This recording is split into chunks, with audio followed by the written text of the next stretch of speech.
Good morning, Big Rapids. This is Big Rapids Buzz with Chris Long and Bruce Borkovich. Morning. Good morning. You know, every time you do that, it reminds me of Good Morning Vietnam.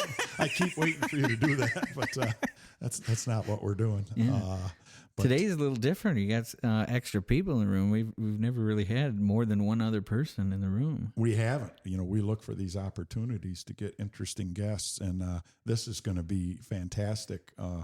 We have a longtime friend and colleague of mine, Tony Leonard. And Tony, rather than me go on about you, just tell everyone a little bit about yourself. Thank you, Bruce. And thank you, Chris. And as we all know, I could speak for ages about myself, but I know we're under some time constraints. I'm Tony Leonard. I'm a detective with the Grand Rapids Police Department. You and I met many moons ago when I was working for the Mount Pleasant Police Department. I was there for just under 7 years, and I've been with Grand Rapids for a few more than that years, since March of 2005. Wow. I had a few different specialized units in Mount Pleasant, and I've had the opportunity to work in some specialized units in Grand Rapids as well.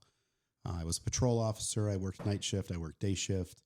I was a community officer, currently a detective, as I said, and also had the opportunity to work on the homeless outreach team. And that's what we're really going to focus on. Yep, that's boilerplate of why we're here. Yeah, and you have a partner next to you, and she's got a pretty interesting place in all this. Chrissy, tell everyone who you are and a little bit about yourself. Thank you for having me. So my name is Chrissy Rikowskas. I am a clinical social worker. And prior to working alongside with GRPD, I was a clinical social worker for community mental health, also known as Network 180 in Kent County, Michigan. So I have 20 years of clinical experience working with individuals ranging of all ages, working with mental health, substance use, developmental disabilities, all kinds of issues in the past, working with people. And so, yeah. Boy, would you get along well with our local Emily Bongard. She reminds me a lot of you, and she's just wonderful. I greatly appreciate you guys driving all the way up from Grand Rapids and coming to talk with us. Glad to be here. Yeah, thank you for having us. This is a big deal, and this is a topic of great interest in this community. Even though we're a smaller community, we're still dealing with an influx of the homeless, and which is getting worse every single. It does seem. I moved here 7 years ago, as everybody knows, and I always keep saying all the time. But we didn't have this problem as we do now. Yeah, and we're going to talk about why that may be. We've got some pretty experienced people here, so why don't you let's start with Tony and tell us about the unit at Grand Rapids Police Department. We're going to say GRPD a lot tonight, folks. Yep. That's Grand Rapids Police Department. Tell us about that unit in your experience or your assignment. We'll dig deeper into your experience, but your assignment there.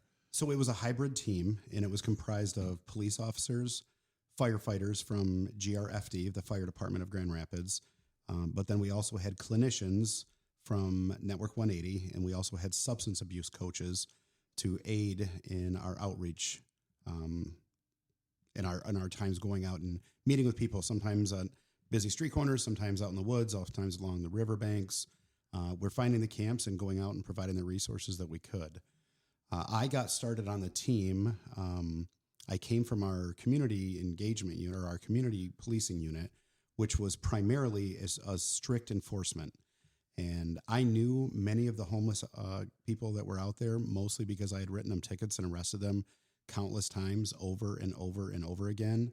And we saw there was almost a backlash from residents and business owners and the neighborhood organizations, because if I responded to Borkovich Widget's house or factory, and you called and said, Officer Leonard, there's a homeless guy out back and he's rifling through my dumpster and he's peeing in my back lot and I don't want him here. And I would get there the first time and I would warn him. And then the following day I get a text or a call from you and you say, hey, this same guy is back, and same thing. He's peeing in my back lot and he's rifling through my dumpster and I want him gone. That second time I'd probably give him another talking to, maybe write him a ticket. Well, the third and fourth times that you're calling me, I'm taking this guy to jail. And I take him to jail, and it's a trespassing charge. It's a low bond. It's not a significant crime. And then he bonds out and he goes right back to Borkovich Widgets. And then you call me again and say, Officer Leonard, what in the heck's going on here? This guy just came, I've called you 5 or 6 times. You just took this guy to jail and he's right back here. And then I would respond back and I'd either write this guy a ticket or I'd take him to jail again and wash, rinse, repeat. The following day or two, guess what? Same guy is in the back lot of Borkovich Widgets. And here I am again. And it gets to the point where you just stop calling. Yeah. And your frustration as a business owner is almost projected onto the police because you think, why am I wasting my time? Yep. Why am I calling you when nothing is getting resolved? Yeah. And then from a police perspective, when you're doing that, you're not answering more serious crime or possibly preventing crime. Correct. And as a police administrator, one of the things that annoys you most are repeat calls. Why is this problem not getting resolved? Absolutely. What are you doing or what are you not doing that is causing us to continue to come back to this same location for the same reason, for the same person? Absolutely. Yeah. And you'll agree with me when I say historically, police are very parochial. Hey, this is the way we do things. Right. We got it. I'm in control. Mm-hmm. And at a certain point in time, Chrissy, I think we started to look at things a little differently and say, it's not that we, the police, are doing anything wrong, but we, the police, we're not making a difference. The business owner's mad. I'm not out preventing crime or answering other calls or whatever. And tell us about the evolution. Bruce, real quick, let me finish. Sure. How I got into the unit. Sure. Sorry. I had done that for years, and I realized I'm spinning my wheels. And as were the other officers in my unit, we were not making a difference. We were resolving the issue very, very short term, but it was anecdotal. I mean, it was not solving the problem. So when that opportunity presented itself, I kind of thought maybe it's time for me to take a different approach to this. And maybe there's something else we could be doing to prevent this same guy from going to the back lot of Borkovich Widgets. Yeah. And knowing you like I do, this was a little bit of a challenge. This was thrown down a gauntlet. Mm-hmm. This isn't working. And I've got to try something different. You're not the type of person to say, this isn't working, I'm just going to go do something else. No. And that's you're type A, and that's why we need you so much. But that's my observation, knowing you since 1998. What is the main makeup of why they keep? Is it mental health, or is it they just don't learn, they don't care? What is there no consequences, or like? Chris, that's a great question. I'll defer to Chrissy for the clinical side of that, but from a law enforcement perspective, one, they don't care. The penalties are negligible. The fines and costs, they're simply not going to pay them. It's more of an inconvenience for them. They'll get arrested. They know these are not inherently dangerous crimes. They're getting low bond or no bond at all. They're getting fast tracked, and they're getting released within a few hours. In a department the size of Grand Rapids and a county the size of Kent County, the sheriff's department, they don't want to house inmates that are low-level offenders any more than those offenders want to be there. And if the sheriff's department has the opportunity to release them to create bed space for more violent offenders, the sheriff's department is going to do that. And that's certainly not a knock against them. I mean, it's a sheer numbers position. They just can't take every single nuisance crime violator and house them for a month. It's just not possible. Absolutely. So, Chrissy, enter the world of our social workers. How did this thing start? Was there a person who started this, or tell me how this thing happened? Because again, police are very parochial. But we got real this. Quick. Let's remind everybody what this is in case they're just tuning in. Chrissy's going to describe it. I'd butcher it. So Chrissy's going to talk about the team. I will talk about. She's going to talk about the team that they put together. The program. So in July of 2022, myself and at that time Officer Smith, we had started a pilot program between Grand Rapids Police Department and Network 180 to address the significant amount of mental health and substance use calls within the Grand Rapids jurisdiction. So historically, there's, I'm not sure how many calls are mental health or substance use related, probably quite a fair amount. And officers are spending a lot of time on these calls, and they don't necessarily know the system or what services to offer. And so this program kind of came about to address these calls. And what it does is it pairs myself with a GRPD officer. We are in the car, for an entire shift. And what we do is we go to any call that has any sort of mental health or substance use component. And the goal is to try to come up with a solution, to whatever the call may be. It could be a domestic call. It could be a welfare check. It could be a trespassing call, a VCSA call, suicide threat, suicide attempt. And so we're able to come in, the officers can clear the scene, make sure that everything is safe. And then I can come in kind of as that supporting cast to determine what is the next step in terms of mental health or substance use. What I have learned is all these officers are really great at de-escalating. That's kind of their primary job. You guys come in, you de-escalate a situation. Then I can come in with my mental health and substance use background and say, okay, let's come up with a plan. We can take you to community mental health. We can take you to your case manager. We can take you to the sobering center. So we can come up with alternative options for these individuals. Tony's the emergency room doctor and you're the surgeon. Yes. Yeah. Tony gets there and stops the bleeding and makes sure there's an open airway. Yes. And then you come in and become surgical based on your training. Yes. You mentioned Network 180, and what is that? And then what is the name of this program? Yeah. So Network 180 is essentially Kent County Community Mental Health. Okay. Every county has their own CMH, and then Network 180 is for Kent County. Okay. We call the program, it's basically just the GRPD co-response program. It's still kind of in that pilot stage. I think we're kind of treading to changing it to core, but currently we call it co-response. Did you guys take this program from another department, or is this your guys' own creating, or is there other places doing the same thing? A lot of other jurisdictions are doing it. Everybody does it a little bit differently. So, some of them, the social worker will dispatch separately. We kind of felt that it needs to be a partnership between the social worker and the officer. And so the officer is driving to the scene. I'm able to look up the individual, determine before we even get there, these are what our options are going to be, so we can be discussing the case while we're on our way there. And this is different from I've seen online this idea of community policing, that there's some officers, at least the popular one down in Arkansas, I think his name is Tony or something as well. And he's all about this community police. It looks good, but this is different than that, right? Mm-hmm. Yeah, this is very different. Community policing has been a buzzword for what good cops have done for 100 years. But this is a little different.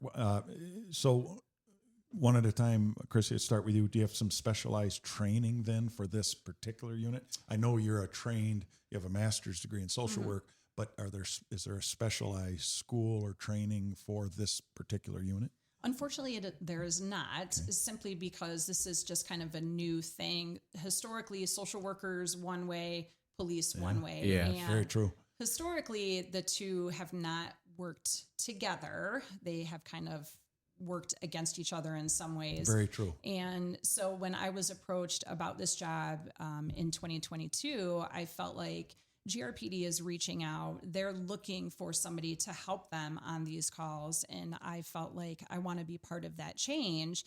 And at the end of the day, we're still working with the same individuals. Absolutely.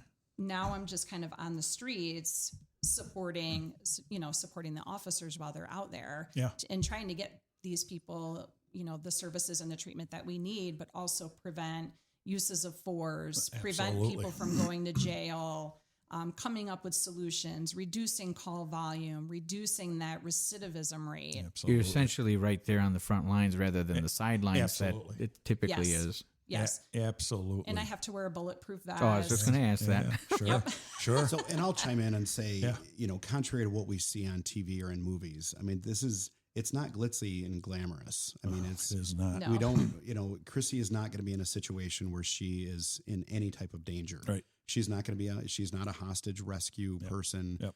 She's not, talking somebody out of throwing a handgun down. Chrissy would never be, or any of the social workers would never be put in a position where her safety is Right. compromised. Right. And when I say it's not glamour and glitz, if the police are called, it's because you're dealing with someone who is highly symptomatic. They are having an atrocious day. Absolutely. And they're being disruptive. They are threatening self-harm. Yeah. The family has called and said, they're inconsolable. They're out of control. They're breaking things. They're threatening to harm themselves. Once the police get there, we realize that it's it's a stable environment. Chrissy will come in and we're talking about, there are tears shed and, people are, that it's one of their worst days. So, absolutely. I've talked with people about this before, even in public forums. And back in Chrissy, I'm going to butcher the dates, but I think in the 70s when the concept of mainstreaming came in, very well intentioned to take people who were being institutionalized by the state and get them out and try and get them into the world and a chance at a real life. And I think it was very well intentioned. The net result in many cases was we took people who had serious mental health problems and some addiction problems back then, but primarily mental health problems, took them out of a safe environment, very restricted, but a safe environment, put them on the street so they could be, quote, unquote, mainstreamed. And then sometime between that day and 10 years later, on the worst day of their life, the very worst day of their life, when they have their total meltdown, who gets called? It's a cop. It's not a politician. Back then, it wasn't a social worker because they weren't responding to the street. It wasn't anyone else. It was a police officer. And so police officers back then with very minimal training with mental health, people with mental health issues and addiction issues, show up to someone who's having the worst day of their life. And in a split second, those cops had to make decisions about their own safety, the safety of the public, and the safety of the disturbed person. And sometimes that escalated to use of force and sometimes deadly force. And then, of course, hindsight's 2020. The politicians and the attorneys have 6, 8, 12 months or 2 years to critique what the officer did when they were dealing with someone on the very worst day of their life. How's that, Tony? Is that pretty close? Very accurate. And the reality of it is, excuse me, the people that were released as they're dealing with law enforcement, they're put right back into a restrictive environment. It's just, instead of a hospital dealing with having nurses and doctors and social workers around them, they're jail bailiffs. They were just taken into custody. And that was honestly the only solution we had at that, and for a very long time. And I think I think progressive police administrators and city managers and politicians are realizing that people that are mentally ill, people that are homeless, jail is not the best option for them. It's not. Some people, they should go to jail. They're well aware of their actions. They understand the consequences. They need to be held accountable.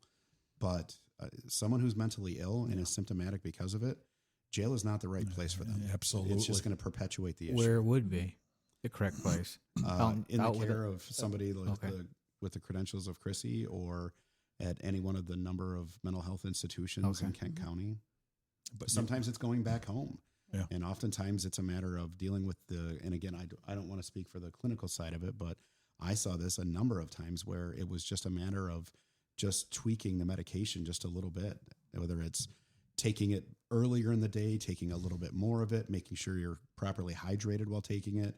It would not take much for someone to get thrown off when they're supposed to be dosing their medication, and their behavior could change quickly.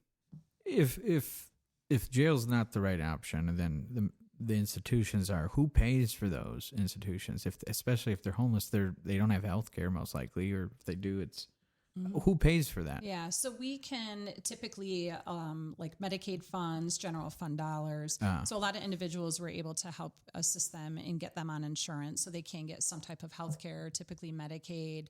And we make sure that they can get the treatment that they need. So even if they have no insurance, community mental health is there to make sure that they get what they need and they wouldn't get billed. When they're dealing with community mental health, here's what doesn't happen. We're sorry. We know you're having the worst day of your life, but we saw that you don't have insurance, so we don't have a place Right. for Well, it. yeah. And in hospitals, if you don't have insurance, they will still. They have to take care of you. Now, they might not go to all the extents, but yeah, they're Yeah, and that's why CMH it's a is common awesome. misconception that most people think. Yep.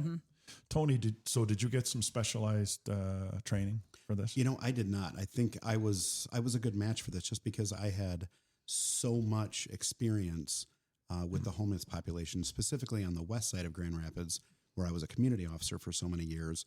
I literally dealt with these men and women on virtually a daily basis. Yeah. I mean, several of them, I knew their full names. I knew their birthdays. I could see a silhouette of them in a security video and tell you, yep, that's so-and-so, without a doubt. So when you say the west side of Grand Rapids, because some people don't really go down to Grand Rapids from here all the time, what is the boundaries would you call west side of Grand Rapids? So Grand Rapids has 5 service districts. My expertise or my time as a community officer was on the west side. So that's basically everything west of the Grand River. Okay. Yep. Makes sense. So if you're coming I down assume that, but I didn't know. from Big Rapids, pretty much when you hit Ann Street, if you look to the right, that was my area. I see.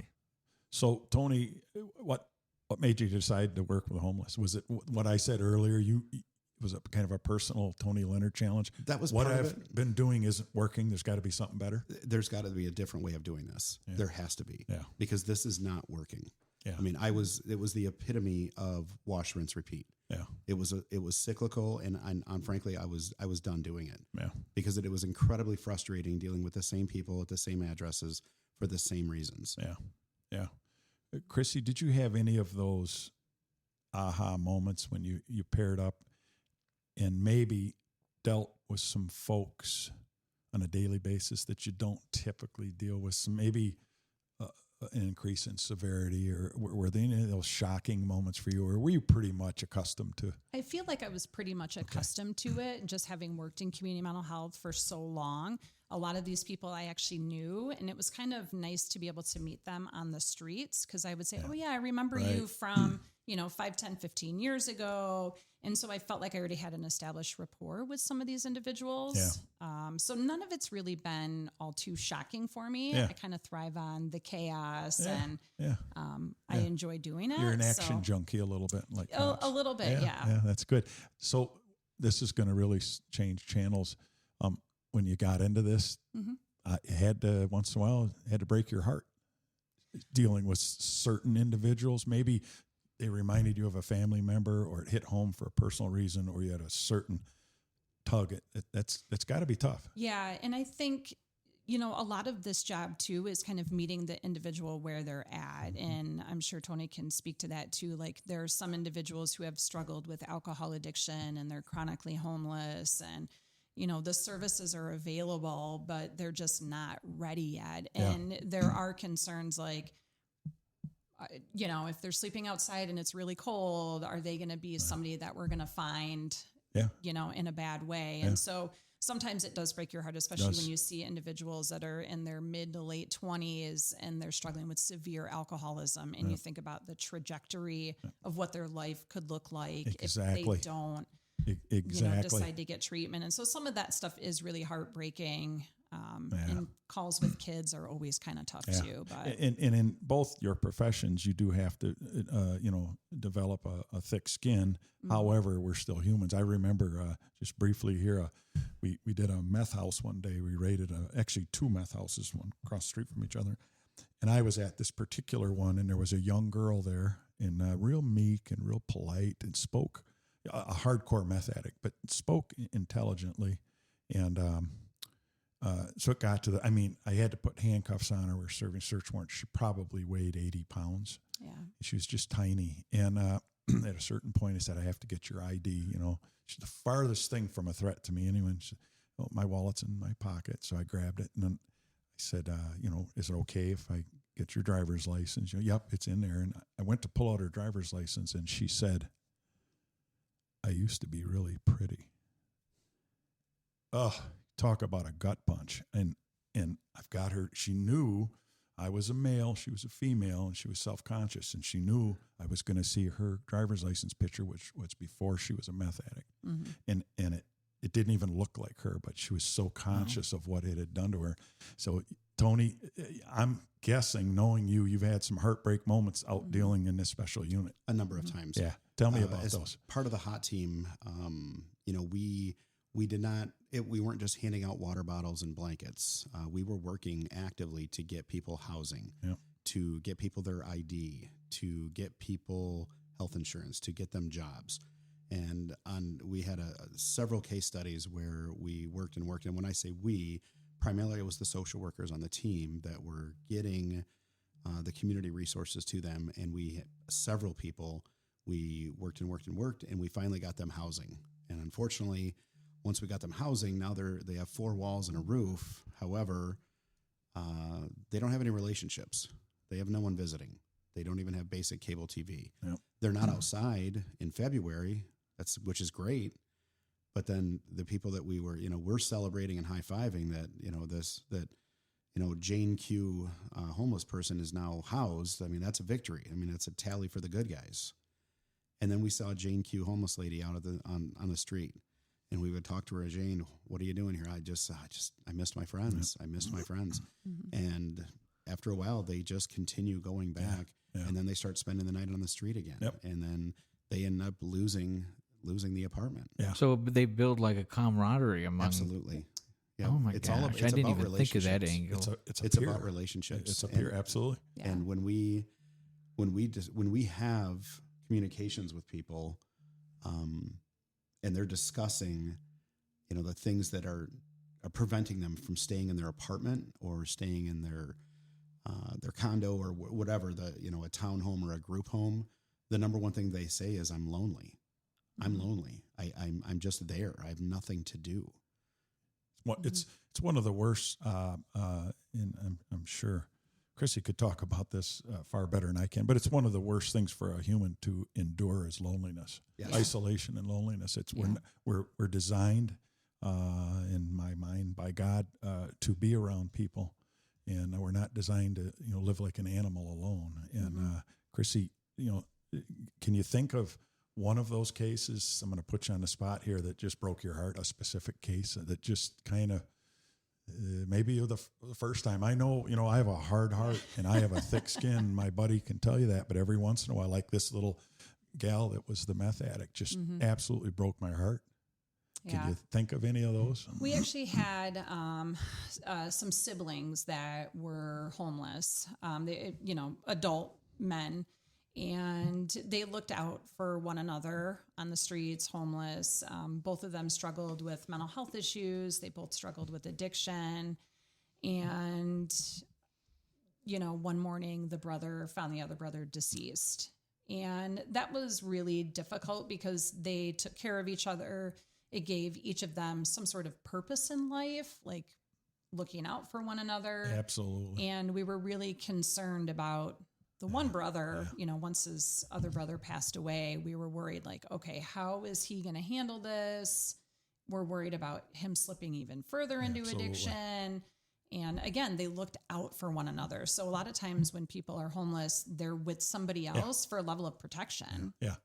To keep an eye on each other, especially for females. A lot of times they have somebody else with them to make sure that they're not taken advantage of or something happens to them. Yeah, right on.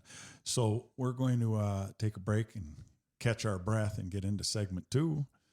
We're going to continue the conversation after these messages from our local sponsors of the Big Rapids Buzz. You are listening to WBZX Big Rapids on B1039. You are listening to WBZX Big Rapids on B1039. I am Bruce Borkovich. And I'm Chris Long. Hi, Chris. How you doing this morning? Good. This has been a really neat show so far. And we both discussed at the break the need to bring these two professionals back again. Oh, yes. I come from a different disposition and different mindset. And I definitely have had a change of heart slightly. On this whole thing. Yep, that's good. But I've never had these conversations with experts before. You're expanding your world. That's been happening a lot in the last year. Well, we have quicker and quicker.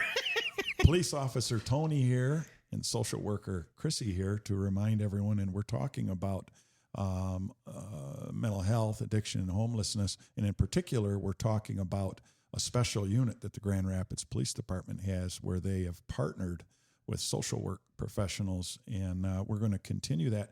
Chrissy, so tell me what a typical shift looks like, okay? It's Is there a typical time where you're typically working? I'm guessing in the evenings. Tell me about what's a typical shift. Yeah. So first of all, there is no typical shift because every day is so different. But typically, I'm paired with any CIT trained officer, and we start the shift off in the morning, usually about 7 or 8.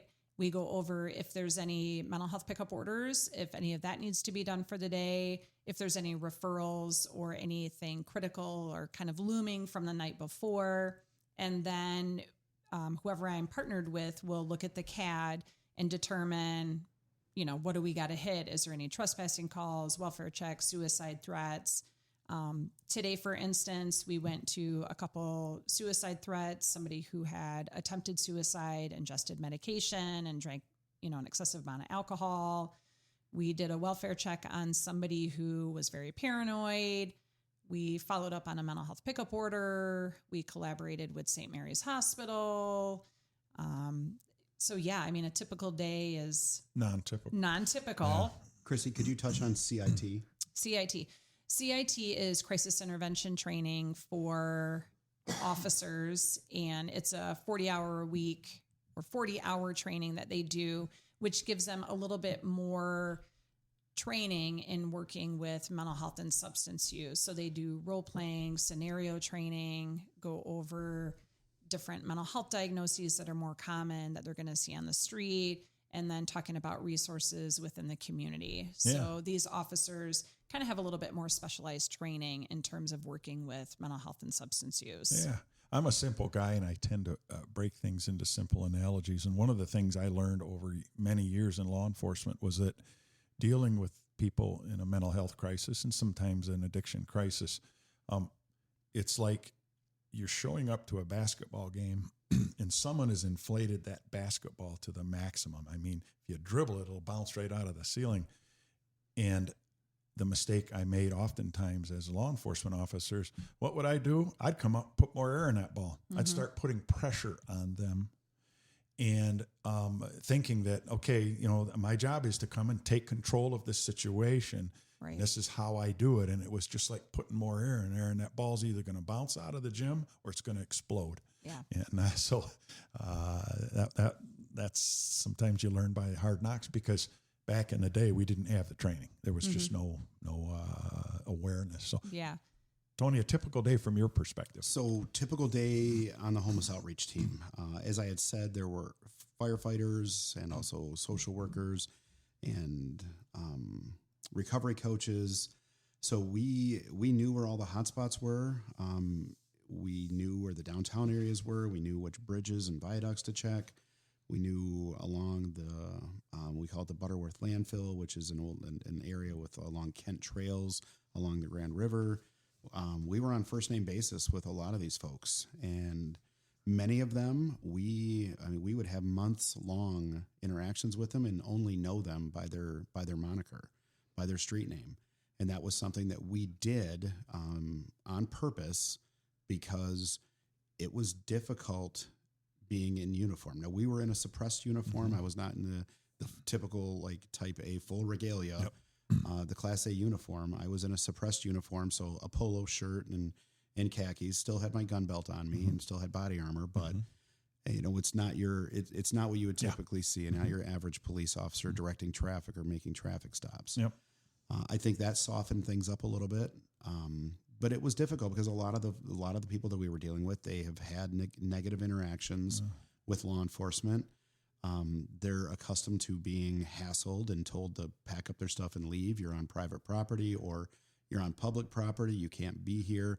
And they were not having good quality, resourceful type interactions with the police. So as a law enforcement officer, when I'm showing up with a firefighter and with a mental health worker, it was difficult to establish a rapport and maintain trust with them. And part of the things that we did with that is I would walk up and say, hey, my name is Officer Tony. What do you want me to call you? And a lot of people would say, you can call me Arkansas. You can call me Jimmy the Man. You can call me whatever. Yep. And street names. Yeah, straight monikers. And that was a step toward that trust. And it got to the point where I would save their phone numbers in my phone as Arkansas or Jimmy the Man. I knew who they were and I knew right where to find them, but I had no idea what their names were, because my goal out there on a daily basis was not to find out if they had warrants, not to find out what they had been done the night before. My job was what can I do to make your day better today? What can I do to move forward to get you housing? If you want housing, there are a lot of homeless folks. They don't want housing. They're perfectly content living the way that they're living. But what's your immediate need? Might be a sandwich. It might be a bottle of water. Yep. We did a lot of, we interacted with and liaisoned with street medicine, with MSU Street Medicine. So we would work with them, have them come out, a lot of foot issues, a lot of infection issues. Mm-hmm. You know, if you or I get a scrape on our foot or get a sliver on the bottom of our foot, that's not a big deal. We have tweezers, we have antiseptic. Rubbing alcohol, exactly. Yeah, we have Neosporin. We can handle that. It might be a little irritating for a day or two, but we can handle that. For a homeless person, that could turn into a full-fledged infection. That could turn into an amputation. Sure. Yeah. Because they're not living in a clean, sterile environment. They're probably not bathing on a daily basis, and they don't have access to just basic first aid. Yeah. What tips, because you mentioned it about them being harassed or told to leave the property, what tips or advice would you give our listeners to further interactions that they might have with the homeless population, especially in Grand Rapids or even around here? Clarify a little bit, like if do we ignore them? If a panhandler is approaching them and asking for money, what do you do? Or if you're saying, both, I'm seeing somebody under a tarp, under an overpass. Both. Weather permitting, I would say if you have legitimate concerns about the climate, because it's February and it's 4 degrees outside and it's a -10 wind chill, I think you should. It's appropriate to call to say, "Can I have somebody check on this For a person?" welfare This check, is still a human. 911 or non-emergency? Non-emergency. Okay. I would say non-emergency on that. We have all encountered, myself included, the aggressive panhandlers. Yes. It is absolutely an issue. And I will tell you, I would encourage, do not give them cash. Do not give them Why, cash. Tony? I know the answer, but tell everyone why. I mean, I think I know the answer too. And maybe, typically my experience has been is that not every time, but more often than not, it is to feed an addiction. Correct. They're going to buy alcohol or drugs with it. I've seen it happen. I'm not qualified to give that answer. What I am qualified to give is the answer that I've heard from people that I consider subject matter experts on homelessness. I've had the opportunity to work with people who have literally dedicated their lives to helping the homeless. And they will be the first ones to tell you, do not give any cash, do not give any currency. If you feel compelled to give them a bottle of water. Yes. If you feel compelled to do something, run through McDonald's and grab them. Absolutely. Or your leftover food while you're leaving and walking back to your car. Or if you have a granola bar left over in your car. I don't know if this is right or not. Chrissy can weigh in. But when I get people approaching me, listen, I'm a pretty strong Christian, and there's a parable about the poor, who shows up begging, and it's Jesus. And there are other references in the Bible about turning people away in need when in fact they could be an angel, and it's very spiritual for me. So I have a real issue with just turning away from people. So what I'll typically do to avoid the money thing, and I'll say, what do you like to eat and drink? And the last time I did it, the guy wanted an iced tea and a bag of Cool Ranch Doritos. And I said, I'll be right back. Stay right here. And I went and got him. Now, is that going to change his life? No. And I'm not saying he was even hungry, but I just asked him, what do you want? Like right now, a little bit of instant gratification. It's not going to hurt you. Like, Chrissy, is that?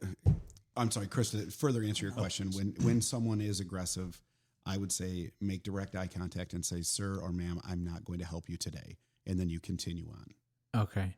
How would you know, or tips for the listeners to determine if someone's actually in need versus a scammer? Because I've been down to Detroit. We used to go down there all the time, every weekend. Great for question. games and stuff. And if you're seeing somebody with a child, I would say that should prompt a 911 call. If someone, whether you think that they're using that child as like a tool or a mechanism to get more money, that needs to, then CPS and people like Chrissy need to get involved in that, because that's not acceptable.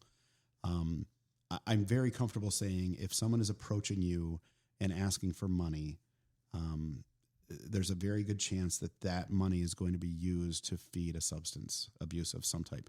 might be alcohol, it might be tobacco, it might be cocaine or heroin.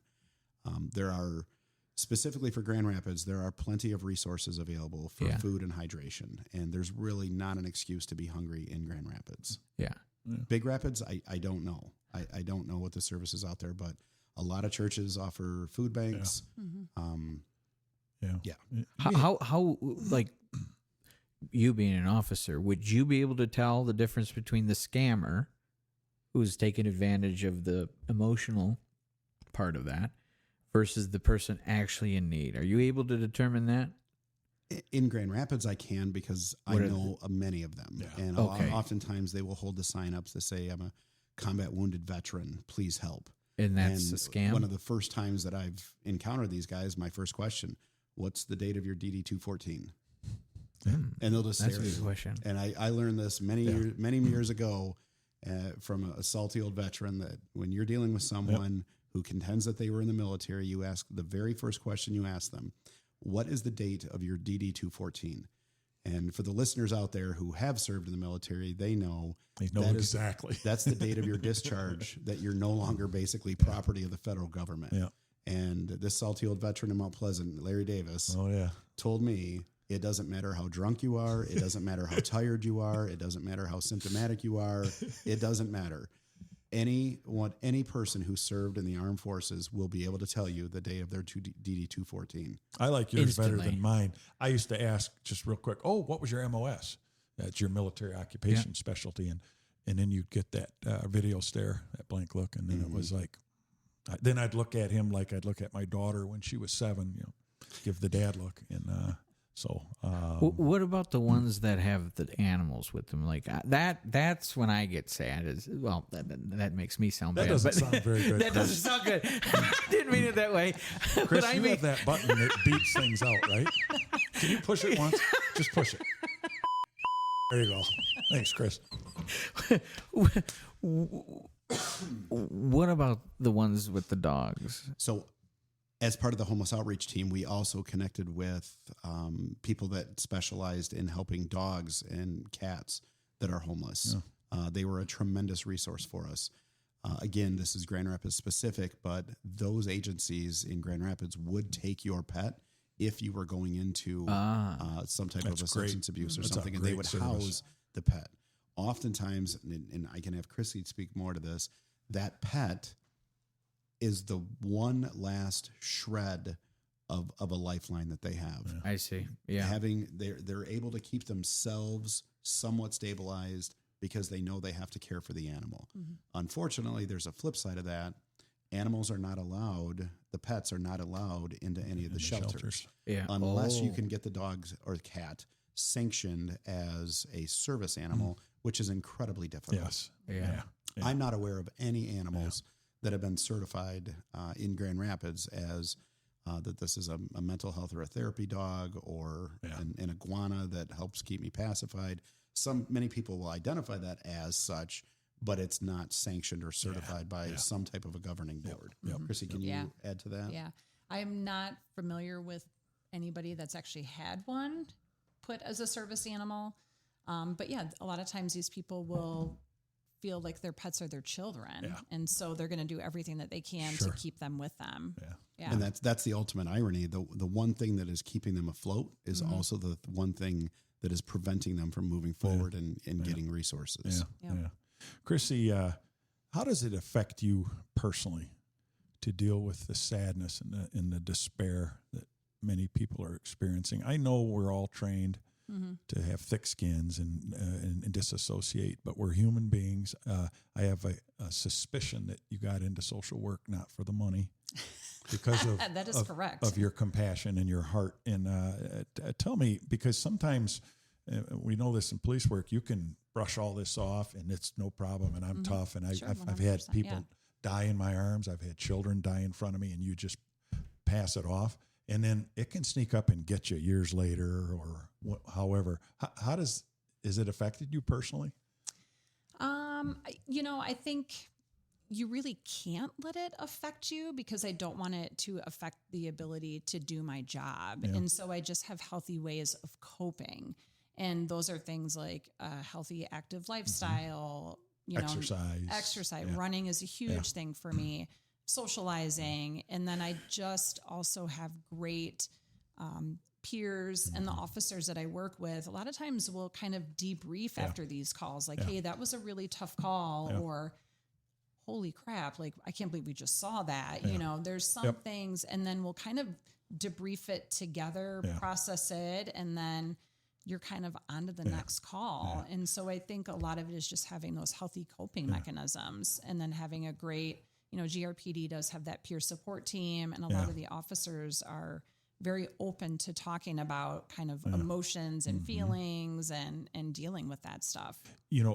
There's nothing like, the professionals are great, and, but there's nothing like discussing it with a peer. And in private, whether it's over a glass of wine or a beer or a glass of water or a meal or anything else, the professionals are great and they do a great job. But there's nothing, really like discussing it in front of a peer. Sure, or just going car to car and processing a call and like, hey, what could we have done? Or that was a really difficult call, and just kind of looking out for one another. Yeah, I get it. So this is going to be for both of you. Chrissy, let's stick with you. Why do you think addiction, mental health problems, homelessness, and so many those things are so intertwined, is so prevalent? Two-part question, is so prevalent right now. And in a perfect world, you're king, you're queen. And you have any guess at what any solutions might be? So why are these things so prevalent? And do you have any theories on solutions? Yeah. So why are they so prevalent? I think people are more willing to talk about it now. I think there's not as much stigma, not as much taboo. More people are willing to say like, hey, I'm really struggling. They're not isolative about it. And there's so many more resources available and more education about what the symptoms are, where anxiety, for instance, people are thinking, oh, I'm having a heart attack. And it's like, no, you're having a panic attack. Oh, yeah. So there's just a lot more education, resources. People are more comfortable talking about it. Social media has helped in some ways in terms of like educating people on what these symptoms are and what they could be. In terms of solutions. Oh, here it is. I'm not supposed to bang on the table, but this is a drum roll. Actually, I think I have a drum roll around here. Okay, before you answer this, Chris. I don't know where it is. Okay, well, Chrissy, talk to us. I don't have a solution. Right. There really is no one-size-fits-all solution, and you really have to be individualized when you're working with a person, because mental health is so complex, and it could be compounded over years. It could be a brief episode. It could be mixed with trauma. It could be mixed with addiction. It could be mixed with legal issues. I mean, it's so difficult to really give a one-size-fits-all answer. Yeah. And so it's kind of nice with this job because we can take each call, dissect it, and then get that one person the services that they need. That's what you're doing. It's the starfish. Remember the old thing about walking along the shore? There's a million starfish that washed up on shore, and the guy slowly reaching down and tossing one out, and some guy comes up.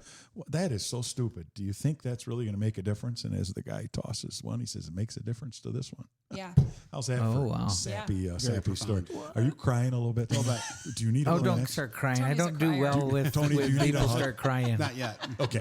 I'm going to give you a hug when the show's done. I'll do some therapy on the way home today. You don't have enough time, Chrissy. Are you actually tearing up? No. Oh, gosh. Chrissy. I was going to say, please don't. I don't do well with that.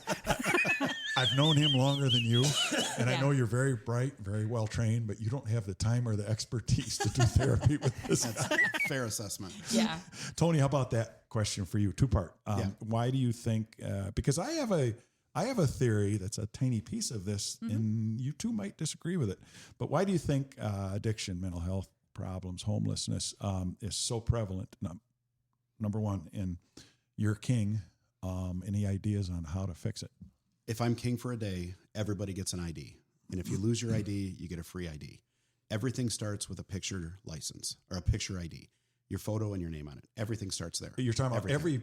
not people that are in crisis, every single human being. Every single human being. You get a picture ID. Not for government tracking. Free. There's no conspiracy there. Give them an ID and do not make them jump through so many hoops.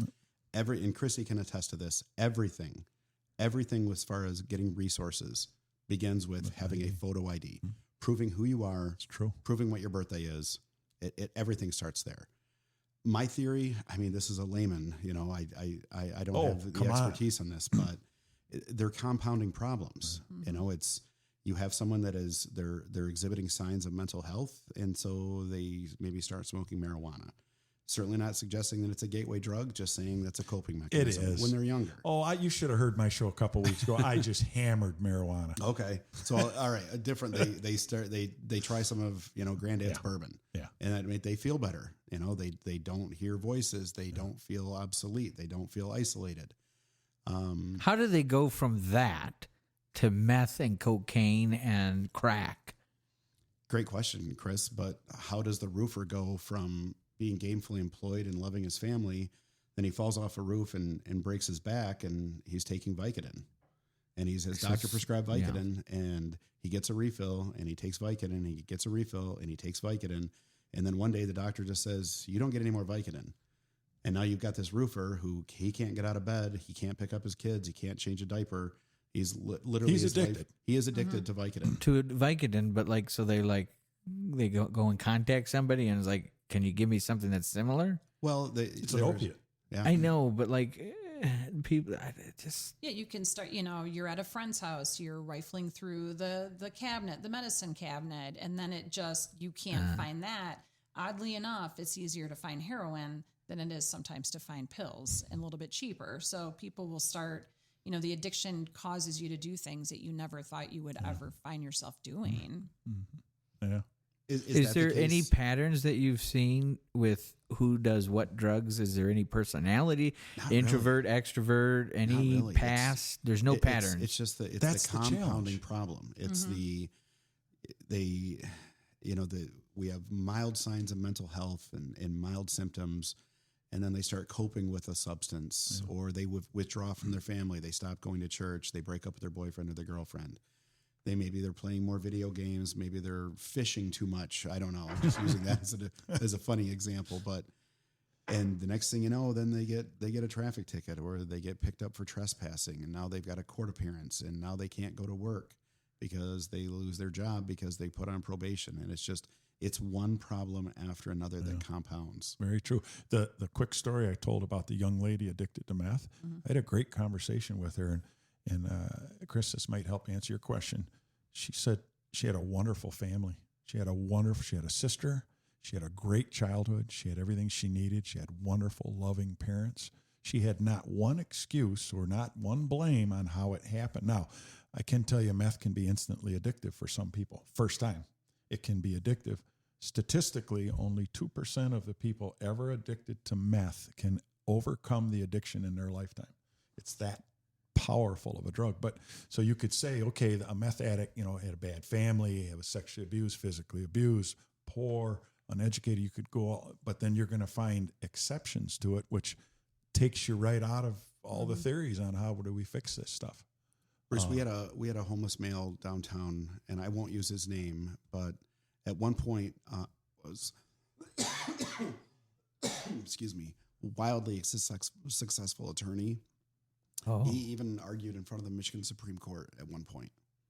Wow. He died on the streets. And again, you know, you start to, as intelligent people, we draw these patterns. I think I got it. And then you run into the attorney, or you run into the young girl who, you know, I used to be pretty and had a wonderful family. And it's like, now where are we? You know? Right. So Tony and Chrissy, I want to ask you both this. So there are people, and it's very legitimate, I think it's a legitimate question, to say, okay, but I see some of these people, they talk intelligently, they walk and they move and they're capable. Why don't the employers are begging for employees? Why don't they turn their life around, go get a job and live a real life? Oh, yeah. Who wants to start with that? Chrissy, you want to start? With that All right. one. I want to hear That it. just, again, shows how intelligent she is. Because, someone driven by their ego would say, well, I've got this, but no, I'm going to give it to you, Tony. Sure. Well done, Chrissy. So great question. And one that, I myself have thought, go get a job. I think we've all seen, there are Facebook pictures out there of somebody panhandling underneath and maybe call it an Arby's sign where, the Arby's sign says help wanted. Mm-hmm. First step, go get a job. Okay. I don't have an ID. Second step, I go to my job interview and I tell my employer, hey, I really want to work, but I don't have an ID. Okay. How can I fill out my EID form? Mm-hmm. Okay. Next step, employer says, love to hire you. However, I need your address. Well, I don't have an address. Then employer says, okay, we'd still love to hire you. Here's the uniform you have to wear. Also, just so you understand, we have a personal grooming and a health clause to work here at wherever. Well, I can't shower. My fingernails are dirty. I don't smell the best. Are you going to provide a shower facility for me to shower before my shift? Okay. Well, here at Bruce's Wicker Basket Incorporated, we only pay through direct deposit. So I need your bank account. Yeah. Well, I don't have a bank account. Yeah. Why don't you have a bank account? I don't have an ID. Why don't you have an ID? Well, I lost my ID because I got really drunk the other night and I got taken to the hospital. The paramedics lost it. Or last week I was robbed. Mm-hmm. They took my backpack, took my wallet. I don't have a social security card and I don't have a driver's license. Yeah. Okay, so now I'm trying to get a job. I want to work, but I have no ID and I have no social security card proving who I am, what my birthday is. I have no ability to cleanse myself to be presentable for my job. I have no way to launder my uniform, so I don't meet those requirements. You can't pay me because I don't have a bank account, and you won't pay me in cash. Some places have hired the homeless, and what they'll do is they'll pay them on a debit card in lieu of direct deposit. But I can tell you, the city of Grand Rapids, I'm required. I have to. My paycheck comes direct deposit. Yep. Yeah. That payroll. It's not an option sometimes. That's right. This is how we're going to pay you. Yeah. And I know I sound like the bleeding heart here, but the reality of it is there are so many obstacles. It is not just a matter of, look at this guy standing there, he could go get a job. Yeah. And the reality of it is that there are mechanisms in place that homeless person literally cannot go get a job. Yeah. Mm-hmm. Tony, the difference How would you answer? The difference between a bleeding heart and a realist is knowledge and education. Right. So if you're kind of ignorant to this situation, it's easy to say, it's that simple, why don't you get a job? Correct. When you've dealt with it on the street and you know all of the realities. I know you're not a bleeding heart liberal, but you know the realities. You just listed a dozen huge barriers. Correct. To answer the question. You're not making excuses for these people. You're just giving us a bunch of facts. Right. And that's why I said, if I were king for the day, everybody gets an ID. Yeah. They get a picture ID with their name and their birthday on it. Yeah. So they can prove who they are, because you cannot apply for any type of disability benefits without an ID. Yeah.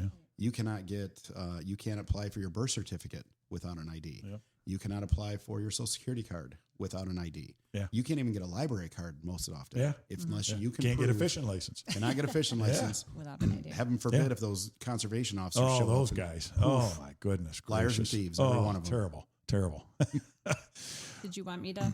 So in terms of it's easy to look, if you're standing outside looking in, but a lot of times individuals are struggling with addiction and they can't maybe, get sober enough to go to a job interview, or they don't have anybody to watch their kids, or they don't have reliable transportation, or they're struggling with mental health issues. I mean, there's so many different variables that could be the reason why somebody isn't able to actually go get a job. Yeah. So, and the answer isn't, you shouldn't have been addicted.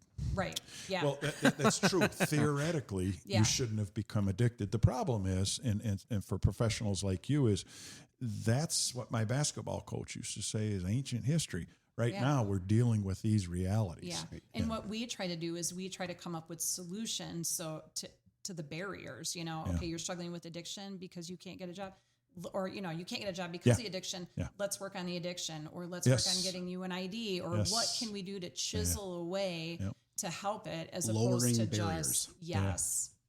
What would you say is the percent of homeless that go through the program, or in general that actually turn it around and become fixed, or I would have no idea. I Yeah. honestly just a don't know. random number based on your experience? No How clue. would you, I wouldn't even want to speculate because I Yeah, have no idea. that would be really would it be difficult. high or I should- low? Or is it very, very low? It's ever changing Yeah. too. It's ever evolving. Sometimes people have housing, But there where has they been don't. success stories. Absolutely, 100%. Yes. I would be comfortable saying the younger Yes. you are, the younger that person is, the younger they are when there is some type of an intervention from a social worker, Yes. from the firefighter, from a police officer, where we can get them away from any type of a high risk lifestyle. Yeah. I think the chances of success skyrocket. Yes. I think the longer you are entrenched in living homeless, the more challenging it is to get out of that situation. And I'll be the first one to say, I should have clarified this. Oftentimes, as I rattled off all those reasons why someone could not get a job, yes, that person has probably made choices to put themselves in that situation. Yeah. But the reality of it is not just it's not easy as just walking into Burger King or Arby's or McDonald's and saying, "Hey, I see a help wanted sign out there. Can I get a job?" It's not that simple. Multifaceted. Absolutely. I will have to say that I definitely have. It's definitely changed my mind and opened my mind a lot, because I come from the side, a very different perspective on things. And yeah, wow, this has been a great conversation. And Bruce, we're gonna have to bring it back. Well, I think that's this has what been I one of the was- best shows we've had so Yeah. far. Yeah, I'm hoping you two will be willing to come up in the sticks here again. Sure. And And I'm hoping visit with that us. we can show that law enforcement and social work can work Oh, it's together. huge. And we both have the same goal. Yeah. And we're showing that we can do this, and we have Yeah. fun. There's good Yeah. camaraderie between us. And even though Tony didn't necessarily want to talk to me in the beginning, Yeah, he's like that. He wouldn't talk to me for years. he wouldn't make any jokes around me or Yeah. anything in Have the you? beginning. But you've seen success come from this. 100%. Yeah, I'm very passionate about this program And what improvements. it's done, and even just the relationship between the two agencies has Absolutely. been fantastic. So I've got to tell you, I needed to get a little info whether we had anything like this locally. So I called our sheriff, Brian Miller, who I have great respect for. Also, Brian is a very good friend, and asked, and they currently don't have anything like this, but he has forced me and threatened me to get your contact information. And I'm expecting, there's a chiefs meeting they have once a month with all the police chiefs here. And I'm guessing they are going to be very interested in having you come and speak at the chiefs meeting. And knowing Brian, he has a huge heart. This is going to resonate with Brian, and he's going to look at partnering with Ferris in the city. And There'll be lunch provided, correct? there'll be lunch. We provided. should do this Absolutely. again. We should do this again, but with Brian We could. on with Yeah. these two. We could. But Tony, Chrissy, thank you so Yes. much for coming. Thank This you. was our longest show we've ever done. Yes. Jen is going to be throwing She's stuff gonna be at mad. both of us. She's not going to be real happy with us. Oh well. But besides thanking the two of you, we have to thank our sponsors. We have to thank the Pet Boutique, Paris Creek Jewelry. Hi, Corey. Purely Clean Services, the Barrington Firearms Training Center, 911 Restoration, Gilbert's Carpet Plus Color Tile, Benton Baker of Big Rapids, and Sue Bean at Big Rapids Realty. You have been listening to the Big Rapids Buzz at WBZX, Big Rapids on B1039. This is Bruce Borkovich. And Chris Long. Good morning.